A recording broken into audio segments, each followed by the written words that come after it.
शगुफ्ता परकार साहिबा पेश करने जा रही है, जिस पेरेंट्स और स्टूडेंट्स के लिए बहुत इम्पोर्टेंट है। जो गवर्नमेंट ऑफ इंडिया ने नई पॉलिसी लाई है एजुकेशन के ताल्लुक से, उसका क्या इम्पोर्टेंस है और वो पॉलिसी क्या है वो बताने के लिए जा रही है।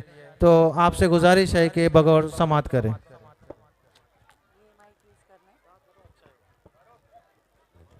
अस्सलाम वालेकुम। मैं यहाँ देख रही हूँ कि सारे जो पेरेंट्स हैं वो अपने बच्चों की पढ़ाई के लिए बहुत ही इंटरेस्ट लेते हैं और अब उनको ये जानने की ज़रूरत है कि जो नेशनल एजुकेशन पॉलिसी 2020 में डिक्लेयर की गई है हमारे प्रधानमंत्री ने, उसमें क्या क्या बदलाव आएंगे। पहली बात तो जो ये नई नेशनल एजुकेशन पॉलिसी है, 1986 के बाद पहली बार एजुकेशन में बदलाव लाया गया है और इसमें बहुत सारी चेंजेस आई है बच्चों की पढ़ाई के लिए।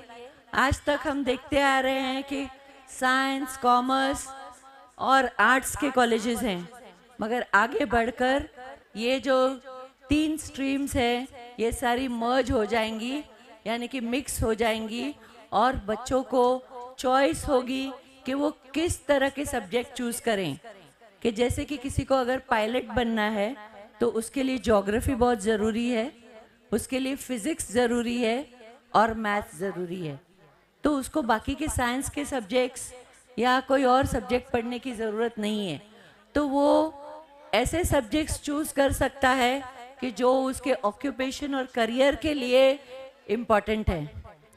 तो ये जो पॉलिसी है ये बच्चों के लिए बहुत ही यूज़फुल है और ऐसा है कि बच्चों को जो कॉन्सेप्ट है वो कॉन्सेप्ट्स है, उस कॉन्सेप्ट्स पे ज़्यादा ध्यान देना है हमको, ना कि पहले की तरह जैसे हम एग्ज़ाम के लिए किताब पढ़ते थे, क्वेश्चन आंसर्स याद करते थे और जाके पेपर लिखते थे। अब ऐसा नहीं होगा। अब बच्चों को बहुत सारा रिसर्च दिया जाएगा, बच्चों को जो प्रैक्टिकल नॉलेज है वो ज़्यादा दी जाएगी और जो थियोरेटिकल नॉलेज है वो कम हो जाएगी। तो बच्चों को एग्ज़ाम्स में जो पेपर्स हैं वो ज़्यादा करके एमसीक्यू आएंगे। बाद में जब बच्चे जेईई या नीट के एग्ज़ाम देते हैं तो उनको एमसीक्यू में बहुत डिफ़िकल्टी होती है। तो अभी से ऐसा होगा कि जो एमसीक्यू है, जैसे कि फिल इन द ब्लैंक्स है या मैच द कॉलम्स है या जो 1 लाइन आंसर्स है, ये एमसीक्यू है, वो ज़्यादा आएंगे और जो थियोरेटिकल क्वेश्चन है वो कम आएंगे और उनको रिसर्च प्रोजेक्ट्स सबमिट करने पड़ेंगे। तो जो बच्चों के सर पे स्ट्रेस है कि एग्ज़ाम के लिए पढ़ना है, पेपर लिखना है, 100 मार्क्स का पेपर आएगा, वो बिल्कुल नहीं रहेगा। दूसरी बात है कि इस पॉलिसी के अनुसार जो स्किल डेवलपमेंट है उसको इम्पोर्टेंस दिया जा रहा है। तो जो टेक्निकल सब्जेक्ट्स है वो 11वीं और 12वीं में टेक्निकल सब्जेक्ट्स कंपलसरी हो जाएंगे। तो बच्चों को टेक्निकल नॉलेज लेना बहुत ज़रूरी होगा 11th और 12th में। सो स्किल डेवलपमेंट इसमें बहुत अच्छी तरह से इंक्लूड की गई है। और अब महाराष्ट्र में तो सर्कुलर आया नहीं है, मगर दूसरे स्टेट्स में आ चुका है। 2025 से बोर्ड एग्ज़ाम नहीं होगा 10वीं के लिए, board exam directly 12th standard में होगा। तो 10वीं के बाद बच्चों को बोर्ड एग्ज़ाम नहीं होगा 2025 से। बाकी स्टेट्स में सर्कुलर आ चुका है, महाराष्ट्र में अभी तक नहीं आया है, मगर कुछ ही दिनों में ये सर्कुलर भी महाराष्ट्र में आ जाएगा। दूसरा, उन्होंने स्ट्रक्चरल चेंज किया है। स्ट्रक्चर ऐसा है कि जो पुराना स्ट्रक्चर था उसमें ऐसा था 10+2, यानी कि बच्चा 1st से 10th तक पढ़ता था, बोर्ड एग्ज़ाम देता था, फिर 11th और 12th करके वो +2 हो जाता था।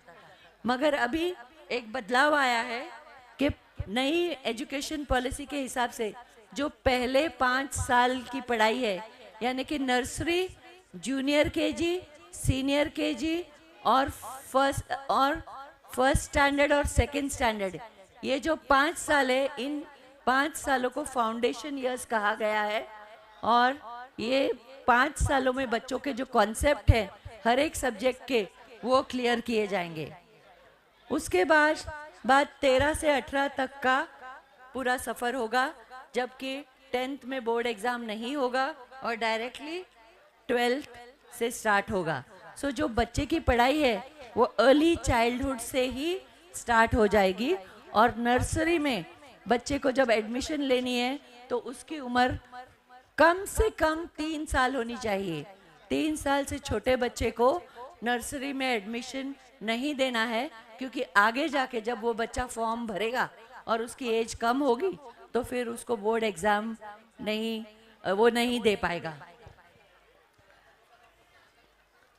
तो ये 3 हिस्से हैं, एक तो अर्ली चाइल्ड एजुकेशन, दूसरा होगा सेकेंडरी, मिडिल प्राइमरी, सेकेंडरी और देन हायर सेकेंडरी।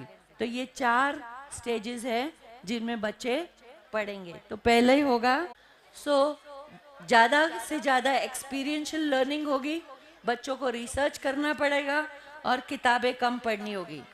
और इसमें जो बदलाव आया है उसके लिए पेरेंट्स का जो इन्वॉल्वमेंट है बच्चे की पढ़ाई में वो बहुत ज़रूरी है। आप अपने बच्चों को अभी फ़ोन ना देकर आप किताबें दिलाइए, क्योंकि आगे जाके ये किताबें जो है ये इनके काम आएगी। Not only text books but और किताबें जिससे बच्चे की नॉलेज बढ़े। तो आप बच्चों को फ़ोन ना दें और उनकी नॉलेज बढ़ाने की हम कोशिश करें।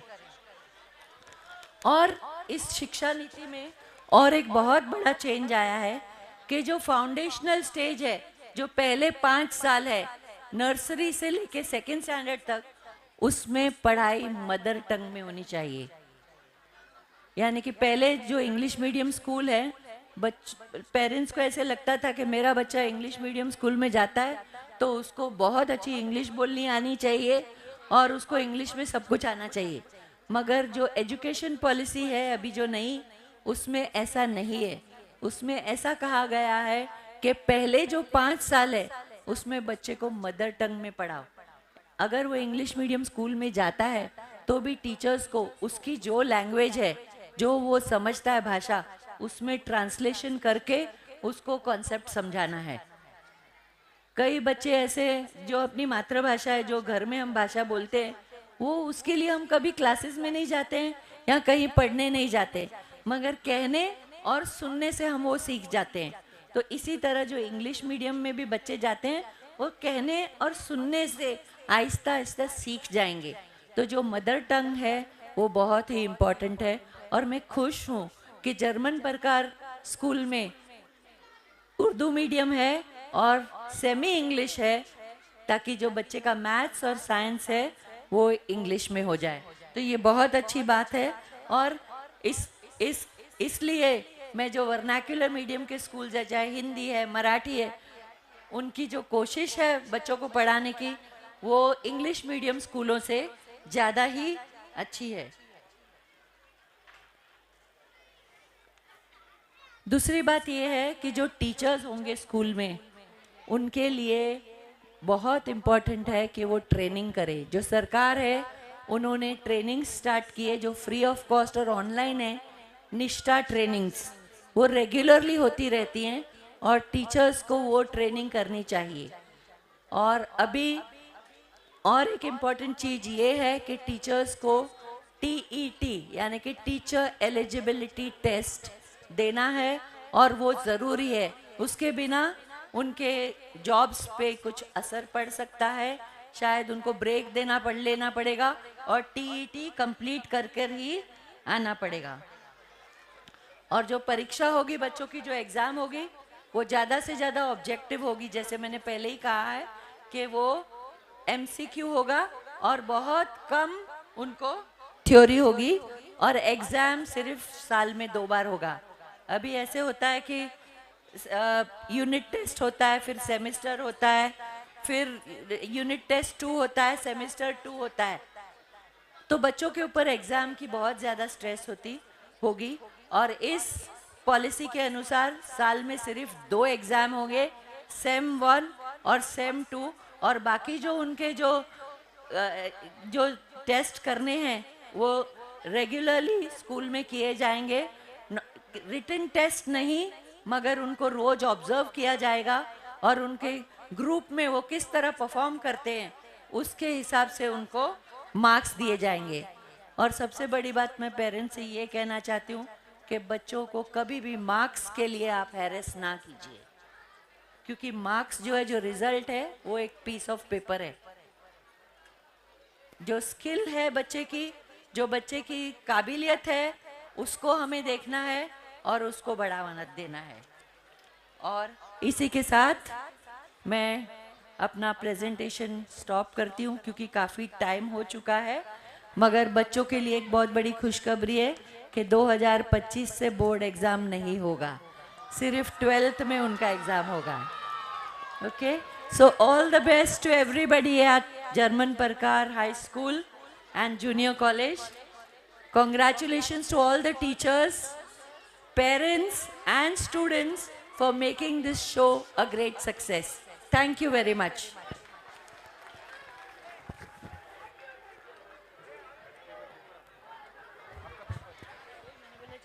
थैंक यू, शुक्रिया मोहतरमा शगुफ्ता परकार साहिबा।